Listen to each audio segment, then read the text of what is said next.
영이 주를 원해. 나의 영이 주를 원해. 주의 뜻을 전하소서. 주의 음성 듣기 원해. 기름 부어주소서. 나의 영이 주를 원해. 주의 뜻을 전하소서. 주의 음성 듣기 원해. 기름 부어주소서. 나의 영이 주를 원해. 주의 뜻을 전하소서. 주의 음성 듣기 원해. 기름 부어주소서. 기름 부어주소서. 기름 부어주소서.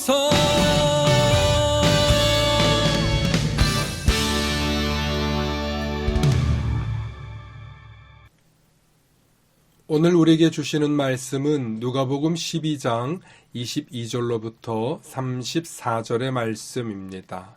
제가 봉독해 올립니다.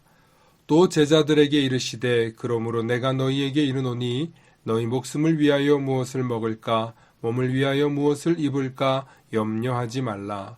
목숨이 음식보다 중하고 몸이 의복보다 중하니라.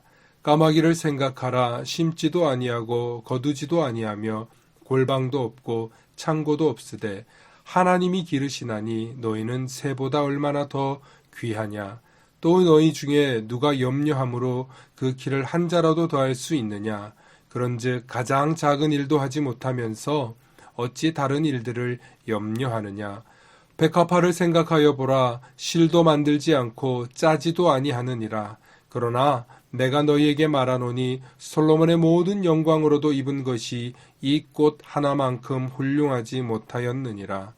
오늘 있다가 내일 아궁이에 던져지는 들풀도 하나님이 이렇게 입히시거든 하물며 너희일까 보냐. 믿음이 작은 자들아. 너희는 무엇을 먹을까 무엇을 마실까 하여 구하지 말며 근심하지도 말라. 이 모든 것은 세상 백성들이 구하는 것이라. 너희 아버지께서는 이런 것이 너희에게 있어야 할 것을 아시느니라. 다만 너희는 그의 나라를 구하라. 그리하면 이런 것들을 너희에게 더하시리라. 적은 무리여 무서워 말라. 너희 아버지께서 그 나라를 너희에게 주시기를 기뻐하시느니라. 너희 소유를 팔아 구제하여 낡아지지 아니하는 배낭을 만들라. 곧 하늘에 둔 바 다함이 없는 보물이니 거기는 도둑도 가까이 하는 일이 없고 좀도 먹는 일이 없느니라. 너희 보물 있는 곳에는 너희 마음도 있느니라. 아멘. 오늘 말씀의 제목을 함께 따라해 주시기 바랍니다. 하나님께 대하여 부요한 자가 되라. 하나님께 대하여 부요한 자가 되라. 오늘 그 두 번째 시간을 여러분들과 함께 나누길 원합니다. 지난주에 예수님께서 한 젊은이를 향해 따끔하게 혼을 내신 본문을 기억하실 것입니다. 누가복음 12장 15절에 삼가 모든 탐심을 물리치라. 사람의 생명이 그 소유에 넉넉한 데 있지 않다라고 말씀하셨습니다. 예수님께서는 탐심을 내려놓고 욕심을 내려놓고 그보다 더 귀한 생명을 구하고 찾으라고 말씀하신 것입니다. 오늘 본문도 연속해서 이어집니다. 그리고 예수님께서 또 구체적으로 믿음의 사람과 세상의 사람이 어떻게 달라야 하는지 가르쳐주고 계십니다. 그러므로 오늘 본문에서도 예수님께서 주신 말씀의 키워드는 바로 부요함과 생명입니다. 생명과 부요함입니다. 우리가 무엇에 대해 부요해야 생명을 얻으며 살아갈 수 있을까요? 예수님께서 말씀하시는 하나님께 대하여 부요하지 못한 자가 되지 않으려면 우리는 어떻게 해야 할까요? 먼저 22절과 23절의 말씀을 자세히 보기 원합니다. 또 제자들에게 이르시되 그러므로 내가 너희에게 이르노니 너희 목숨을 위하여 무엇을 먹을까 몸을 위하여 무엇을 입을까 염려하지 말라. 목숨이 음식보다 중하고 몸이 의복보다 중하니라. 하고 가장 원론적인 말씀을 하십니다. 우리는 이 말씀을 잘 구분해서 읽어야 합니다.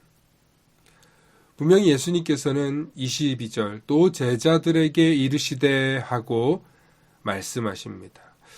누가복음을 보다 보면 자주 예수님께서 제자들에게 부연 설명을 하고 계시는 장면이 나옵니다. 여기서 제자들이란 예수님께서 직접 선별해서 가르치기 위해 뽑은 사람들입니다. 그들은 택함을 받았고 예수님과 이미 꽤 여러 달 시간을 같이 한 사람들입니다. 즉 예수님께서는 자신의 사랑하는 제자들에게 하나님께 대하여 부여한 것이 무엇인지 구체적으로 자세하게 설명하고 계시는 것입니다. 그러므로 오늘 본문을 보면서 저와 여러분들은 주님의 제자된 심정으로 이 말씀을 마주하실 수 있기를 바랍니다. 그리고 아무나 이 말씀을 받아들이기란 결코 쉽지 않습니다. 오히려 내가 주님의 제자라고, 내가 주님을 따르는 참된 그리스도인이라고 생각하시는 분들만 이 말씀에 깊이 있게 묵상하시게 될 것이라는 것입니다. 특별히 예수님께서는 장차 예수님의 사역의 리더가 되어야 할 제자들을 향하여서 자주 부연 설명을 하시는데 어떤 것들을 예수님께서 자주 부연 설명을 하셨냐면 예수님에 관한 이야기들, 예수님이 예루살렘 성전으로 가셔서 십자가에 달리시기 전까지의 사역과 관련된 이야기들, 특별히 예수님과 관련되어 노출되지 말아야 할 이야기들을 제자들에게 말씀하십니다. 두 번째는 제 개인적인 생각입니다만 제자들이 제대로 예수님의 뜻을 알아듣게 하기 위해서 제대로 이해해야 예수님의 사역이 완성되듯이 예수님께서는 제자 훈련에 공을 들이셨음을 볼 수 있다는 것입니다. 아마 제자들 가운데 이런저런 고민들을 하는 사람이 분명히 있었을 것입니다. 어떻게 우리가 먹지 않고 살 수 있지? 어떻게 우리가 옷을 입지 않고 살 수 있지? 어떻게 우리가 앞날을 염려하지 않고 살 수 있지? 라는 여러 가지 반문이 혹은 마음속의 갈등이 제자들에게 분명히 있었을 것입니다. 하지만 예수님께서는 근본적인 고민의 원천을 해결해 주십니다. 그리고 제자들에게 질문합니다.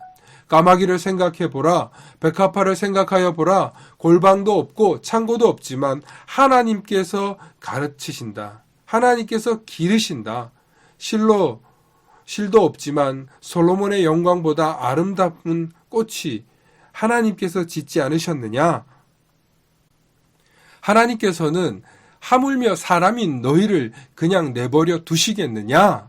하고 말씀하신 뒤에 예수님께서 이 믿음이 작은 자들아 하고 제자들에게 다시 한번 얘기하십니다. 분명히 예수님께서는 제자들의 그 심중을 꿰뚫으셨다는 것입니다. 그리고 나서 예수님께서는 너희는 무엇을 먹을까, 무엇을 입을까 염려하지 말라, 근심하지 말라 하고 두 번이나 강조해서 말씀하십니다. 그리고 결론적으로 이 모든 것은 세상의 백성들이 구하는 것이며 너희 아버지께서는 이런 것이 너희에게 있어야 할 것을 아시느니라. 다만 너희는 그의 나라를 구하라. 그리하면 이런 것들을 너희에게 더하시리라 하고 예수님이 부연으로 설명해 주십니다. 예수님께서는 우리의 목숨과 몸에 대한 것이 단순히 먹고 마시고 입는 것에 있지 않다는 것을 명확하게 일깨워 주십니다. 이 부분은 조금만 더 깊이 생각해 보면 크게 공감할 수 있는 부분입니다. 한번 잘 생각해 보십시오.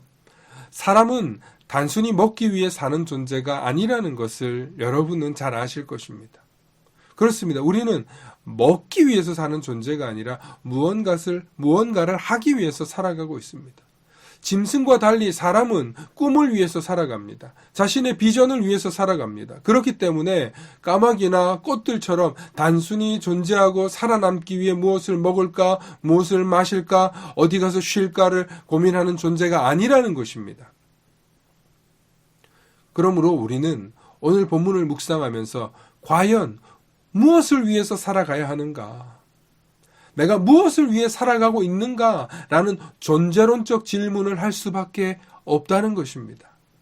그리고 너무 내가 세상에 집착한 나머지, 너무 자신의 꿈과 자신의 야망에 집착한 나머지 형제의 우애도 버리고 물질에만 집착하고 오히려 사람들에 대해서 무관심하게 살아가고 있진 않았나 돌아보셔야 하는 것입니다. 오히려 예수님께서는 이런 사람들에게 하나님에 대하여 부여하지 못한 자가 되어서 결국 그들은 하나님 나라를 유업으로 받지 못하게 될 것임을 경고하신 말씀입니다. 오늘 들을 귀 있는 자들은 이 말씀을 통하여서 깨달으실 수 있기를 소망합니다. 그러므로 우리가 이러한 것들을 그의 나라와 하나님의 뜻을 구할 때 하늘 아버지께서도 우리에게 기본적으로 필요한 모든 것이 있어야 할 것을 아시고 더하여 주신다는 뜻입니다. 그러므로 저와 여러분들은 이 말씀을 묵상하면서 내가 어느 쪽에 치우친 사람인가? 과연 나는 세상에 치우친 사람인가? 아니면 하나님 나라에 치우친 사람인가? 돌아보시면 되는 것입니다. 그러므로 우리 그리스도인들은 무엇을 위하여 살아가는가? 무엇을 추구하며 살아가는가? 항상 그 기준을 통해서 나 자신의 믿음을 살필 수 있기를 소망합니다.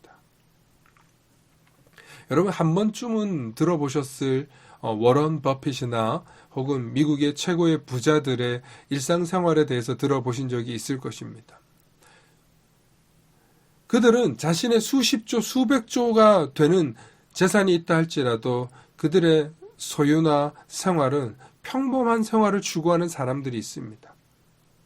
그들이 큰 회사를 경영했다고 해서 자신들의 생활을 흥청망청 쓰지 않는 사람들이 있습니다. 특히 유대인 출신의 기독교인들이 그렇습니다. 왜 그럴까요? 그들은 물질이 자신을 지배하지 않고 꿈과 비전이 자신들의 삶을 지배하고 이끌어가야 한다는 것을 명확하게 알고 있기 때문입니다. 믿음의 사람들은 꿈과 비전의 사람이 되어야 합니다. 믿음의 사람은 꿈과 비전이 내 삶을 인도하고 이끌어야 한다는 것을 생각해야 합니다. 그리고 내가 가진 지식, 내가 가진 힘, 내가 할 수 있는 이 능력을 가지고 얼마나 더 많은 사람들이 살아갈 수 있고 고통과 고난에 빠진 사람들이 그 자리에서 벗어날 수 있도록 그런 것들을 생각하는 사람이 참된 비전의 사람이요 꿈의 사람이라고 할 수 있을 것입니다. 그러므로 그리스도인들의 행복의 비결은 우리 자신이 얼마나 하나님의 비전을 향하여 그 길을 걸어가는 사람인가, 얼마나 내 삶이 하나님 나라를 구하며 살아가는 삶인가 돌아볼 때 참된 행복과 기쁨을 누릴 수 있다는 것입니다. 할렐루야. 우리 다시 한번 이 말씀을 상기하기 원합니다. 우리 그리스도인들의 행복의 비결은 우리 자신이 얼마나 하나님의 비전을 향하여 그 길을 걸어가고 있는 사람인가, 얼마나 내 삶이 하나님 나라를 구하며 살아가는 삶인가, 그것을 돌아볼 때 참된 행복과 기쁨을 누릴 수 있다는 것입니다. 미국의 한 갤럽 조사에서 하나님을 믿는 사람과 믿지 않는 사람은 어떤 차이가 있을까 하고 궁금해서 연구를 했습니다. 비교해보니까 크게 4가지가 달랐는데 첫 번째, 행복감입니다. 하나님을 위해 살고 있다고 생각하는 사람들은 삶의 행복도가 월등히 높았습니다. 단순히 나의 욕망, 나의 욕심, 나만을 위해서 살아가는 게 아니라 내가 어떠한 특별한 비전과 꿈이 있다고 생각을 하고 살아가기 때문에, 특별히 하나님 나라와 하나님의 의를 구하며 살아가고 있다고 생각하기 때문에 삶이 행복할 수밖에 없다는 것입니다. 두 번째는 가정생활입니다. 하나님을 믿고 신앙생활하는 사람들의 가정은 일반적으로 이혼율이 낮았고 다니지 않는 사람들보다 또 구성원들 간의 신뢰도도 굉장히 높았습니다. 특별히 믿는 사람과 믿지 않는 사람들의 이혼율은 거의 70% 이상의 차이가 난다는 것입니다. 즉 올바른 신앙생활과 말씀을 통하여서 그의 삶의 기준이 적절한 상식적인 삶을 살아가는 데 도움이 되었다는 것입니다. 세 번째, 관용도와 이해도입니다. 우리가 살아가는 세상은 너무나 다양하고 진보와 보수가 있고 또 자기 생각과 자기의 뜻이 다르다고 해서 갈등과 충돌이 일어날 수 있는 것이 우리가 살고 있는 세상입니다. 때로는 인종과 문화적으로 차별이 심한 그런 우리나라에서도 이런 문제를 가지고 고민을 하고 있죠. 그런데 미국은 다양한 인종이 살고 있습니다. 그런데 그곳에서 하나님을 믿는 사람들이 그래도 관용도와 이해도가 더 높았다는 것입니다. 어쩌면 이것은 우리 한국 기독교인들이 좀 더 살펴보아야 할 것입니다. 마지막으로 네 번째, 봉사입니다. 하나님을 믿는 사람들은 지역사회나 특정 단체를 위해서 돈과 시간을 사용하는 비율이 약 45%나 높았다는 것입니다. 즉 하나님 나라를 위해서 가난하고 어려운 이웃들을 위해 봉사하고 나눔의 정신이 이들의 삶 속에 녹아져 있다는 것입니다. 위의 조사의 결과가 우리 대한민국과는 조금 차이가 있을 수 있습니다. 그러나 믿는 사람과 믿지 않는 사람의 분명한 차이는 행복의 기준점이 완전히 다르다는 것입니다. 믿지 않는 사람의 행복의 기준은 세상과 돈에 있지만 믿는 사람의 행복의 기준은 하나님 나라를 구하는 데 있다는 것입니다. 그러므로 우리가 헌금을 하고 구제를 하고 교회의 구성원이 되어서 하나님을 믿는다는 것은 우리의 삶이 하나님 나라를 추구하고 있다는 것을 증명하고 있다는 것입니다. 나의 헌신과 나의 헌금이 결과적으로는 하나님 나라를 추구하고 있으며 하나님의 뜻을 이루는 데 쓰여진다고 믿기 때문입니다. 기꺼이 헌금하고 기꺼이 헌신할 수 있습니다. 그러므로 그리스도인의 행복의 기준과 비결은 하나님 나라를 구하며 하나님의 뜻이 이루어지길 바라는 삶과 연결되어 있는 것입니다. 이것은 단순히 한 개인의 이기적이고 탐욕스러운 삶과 전혀 다른 차원입니다.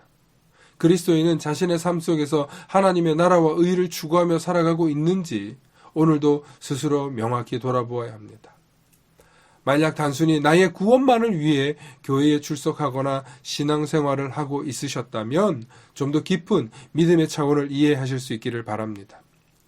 신앙생활을 한다고 하면서 여전히 오로지 나 자신의 욕심과 탐심으로 살아간다면 분명히 예수님께서 엄히 경고하실 것입니다. 삼가 모든 탐심을 물리치라. 예수님의 말씀을 기니 귀담아 들으실 수 있기를 간구합니다.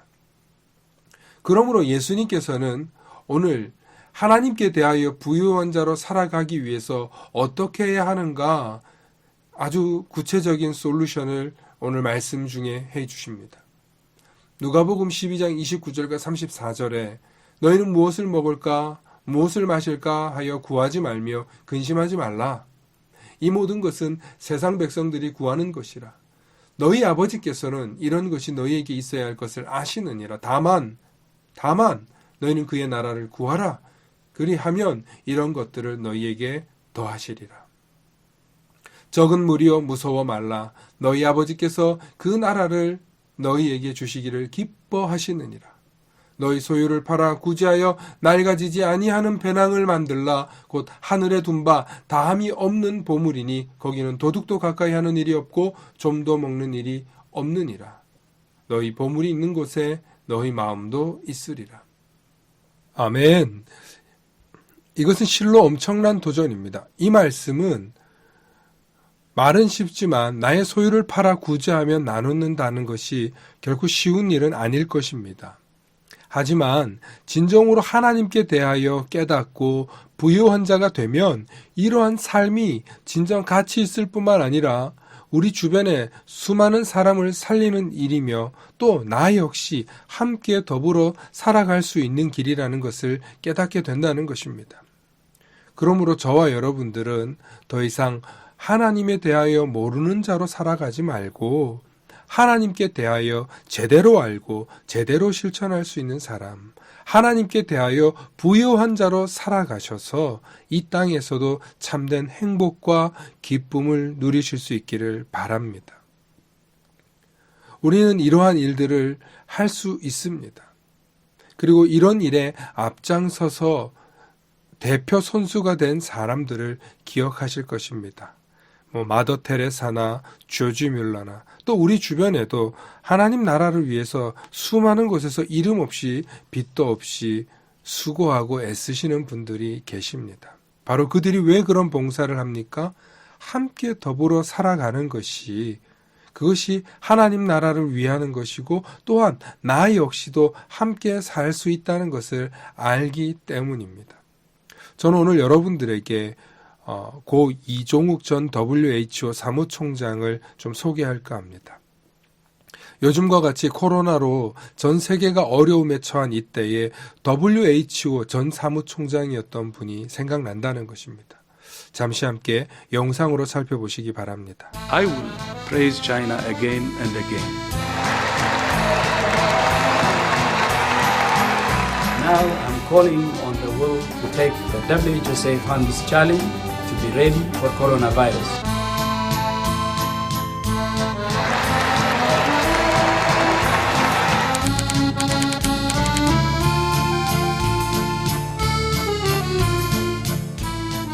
혹시 알아? WHO에도 한국인 사무총장이 있었다는 거? 2003년 1월 28일 6대 사무총장 투표가 있었던 스위스로 가볼게. And it was 17-15. 17대 15로 이겼습니다. 예, 이겼습니다. 이겼어요. 예. Thank you so much. 겨우 두 표 차. 극적인 차이로 6대 사무총장이 임명된 이종욱 박사. 우리나라 최초의 국제기구 수장이 탄생한 순간이야. 국민들한테 기쁜 소식을 전해드리게 돼서 대단히 감사합니다. 이종욱 사무총장의 별명은 맨 오브 액션. 취임 기간 절반 동안을 타지에서 보낼 정도로 행동하는 사무총장이었어.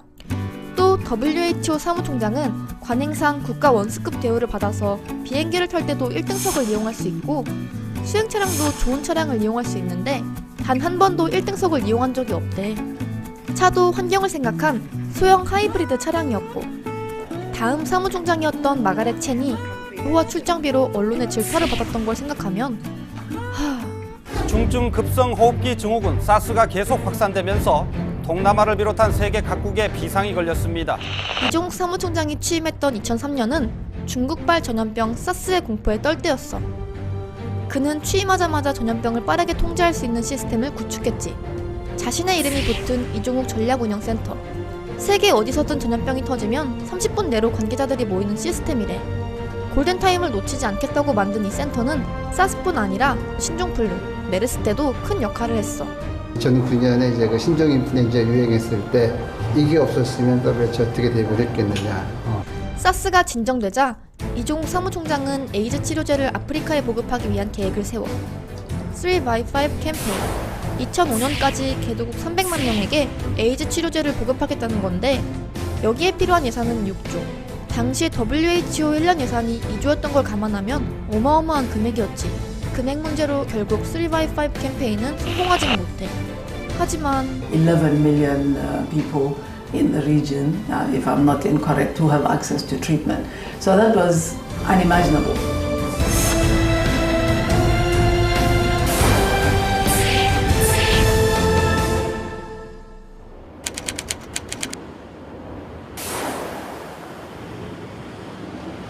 Siempre va a estar en nuestra memoria. He will always be in our minds, in our para honrar memories. su memoria, And in honor solicito a la of his Asamblea memory, I would 2 like minutos de silencio. the Assembly to observe now 2 minutes of silence. 행동하는 사람이었던 이종욱 사무총장은 과로로 쓰러진 뒤 다시 돌아오지 못하셨어.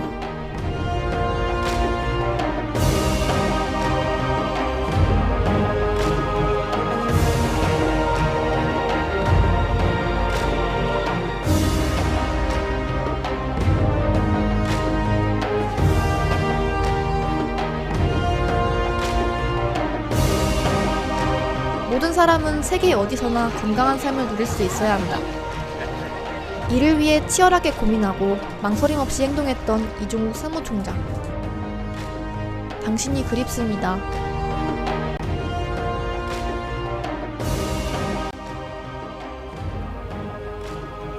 이 영상을 보면서 참 안타까운 마음이 드는데 너무 귀한 분이 참 일찍 가셨다라는 생각이 듭니다. 이분은 서울대학교를 나오고 의사로서 자신의 부와 명예를 위해 성공적인 삶을 쫓아갈 수도 있었겠지만 그는 자신의 생명의 분초를 아끼며 세계의 가난한 나라들의 수많은 생명과 맞바꾸겠다는 심정으로 열정적인 삶을 실천으로 옮겼던 분입니다. 그리고 진정 하나님께 대하여 부요한 자로 사는 것이 무엇인지 우리에게 분명하게 보여주었습니다. 세상의 모든 사람들이 이 이종욱 박사님처럼 살 수는 없을 것입니다. 하지만 우리의 삶의 각자의 자리에서 믿음대로 살아내며 오늘 들은 이 말씀을 듣고 용기를 내서 실천해낼 때 우리도 하나님께 대하여 부요한 자로 살아갈 수 있는 것입니다. 무엇보다 하나님께서는 저와 여러분들에게 하나님 나라를 주시기를 기뻐하시는 분이십니다. 그리고 우리 모두가 예수님께서 가르쳐 주신 구제의 삶, 나누는 삶, 작지만 실천하며 살아갈 수 있다고 말씀해 주십니다.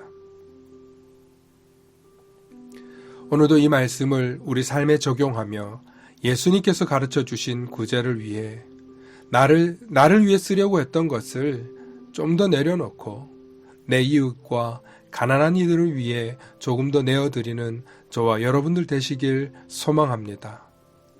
그것이 이 땅에 교회가 있는 이유이고 우리가 참된 그리스도인 되는 비결입니다. 그리고 저와 여러분들이 행복해지는 지름길이 될 것입니다. 오늘도 나의 작은 삶 속에서 하나님의 나라를 구하며 살아가시는 행복한 그리스도인 되시길 소망합니다. 아멘.